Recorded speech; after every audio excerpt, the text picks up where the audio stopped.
गण्या, काय झालं रे? आई बाबा, मी तुमचे पैसे वेस्ट केलो.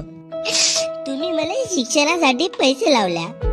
मी शिकून मोठा इंजिनियर, डॉक्टर बनीन असे स्वप्न पाहिल्या.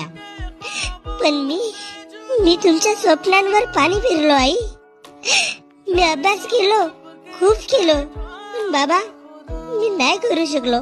गण्या, असं हार म्हणू नकोस. अबे काय झाला? तुला हे नाही जमलं तर तू दुसरं काहीतरी कर, प्रयत्न नको सोडू. बाबा मला कुठेतरी जाऊन जीव देऊशा लागते. बाहेरून घरी येवाची इच्छा नाही होत. लोक मला काय म्हणतील याचा विचार करत करत मला जग सोडून जाऊशा लागते बाबा. गण्या, असा नको बोलू रे. ते लोक नाही येत आपल्या घरी पोचाले. हा पाय, हा तुझा बाप आजही तुझ्या मांग पांडुरंगासारखा उभा आहे. तू हिम्मत नको खचू पोरा.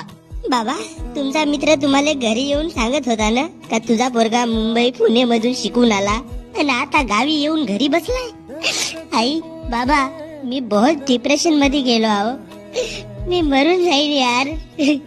गण्या, लोकांचा कामच आहे दुसऱ्यांच्या घरी आग लावली. हे 2-3 आलेले अपयश तुझी जिंदगी नाही ठरू शकत बाबू.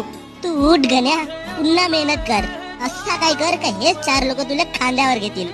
प्रेत बनून नाही तर आदर्श म्हणून.